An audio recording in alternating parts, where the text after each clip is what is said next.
So I grew up with three sisters.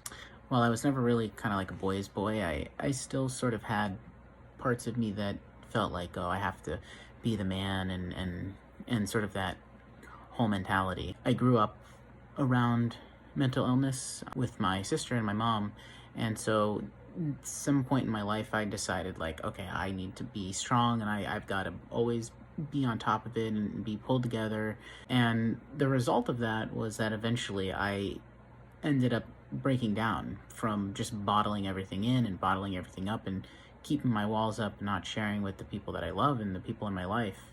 And what I found was that when I actually did share with those people, that a space was created where we can just sort of be free and not be concerned with how we look and how we act. And this idea that like anxiety or depression or anything like that, that something's wrong with you, it sort of dissolved. And it really came down to the people in my life providing me that space. I'm so lucky to have a family that, can be open about those things and it not mean anything other than we're human beings. I was able to go and get therapy when I was getting divorced, and it was one of the most helpful things I ever did for myself, just to get through that time and to sort of walk away from that being, complete with myself with what happened.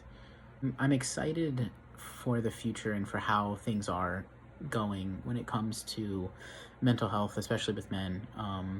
There's so much out there, in the age of the internet. There's a lot of ways to get connected with people that are just there ready to talk to you if you're feeling a certain way or if you're feeling very down.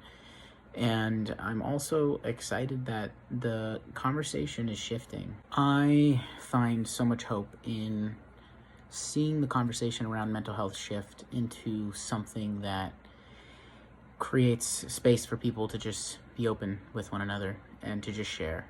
As long as we're bottling things in and shielding ourselves and hiding away, nothing will ever get better. To see the narrative shifting into an open communication, to me is inspiring. It's so important that we together collectively shift the conversation into we are all human beings. We are all human beings, and we all get anxious and we all get depressed, some more than others. And as long as we're all sharing with one another what's going on and what's coming up, then we will have far less people killing themselves and getting into drugs and getting their life into, bottomless pits.